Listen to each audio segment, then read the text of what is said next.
જય શ્રી કૃષ્ણ, જય દ્વારકાધીશ મિત્રો. આજે આપણે અધ્યાય 15નો 9મો શ્લોક સમજીશું. શ્રોતમ ચક્ષુષ સ્પર્શનમ ચ રસનમ ધ્રાણમેવ ચ અધિષ્ઠાય મનસાયમ વિષયાનુપસેવતે.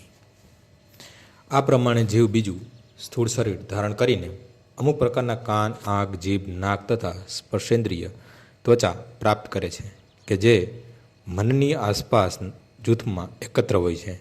એ રીતે તે ઇન્દ્રિય વિષયોના એક વિશિષ્ટ સમૂહને ભોગવે છે.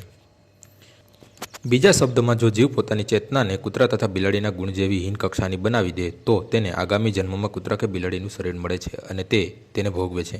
ચેતના મૂળભૂત રીતે જળ સમાન નિર્મળ હોય છે, પરંતુ જો આપણે જળમાં રંગ મેળવી દઈએ તો તેને રંગ બદલાઈ જાય છે. તે જ પ્રમાણે ચેતના પણ શુદ્ધ હોય છે, કારણ કે ચેતન આત્મા શુદ્ધ હોય છે, પરંતુ ભૌતિક ગુણોના સંગ પ્રમાણે ચેતના બદલાઈ જાય છે. વાસ્તવિક ચેતના તો કૃષ્ણ ભાવનામૃત છે. માટે જ્યારે મનુષ્ય કૃષ્ણ ભાવનામૃતમાં સ્થિત હોય છે ત્યારે તે વિશુદ્ધ જીવનમાં હોય છે.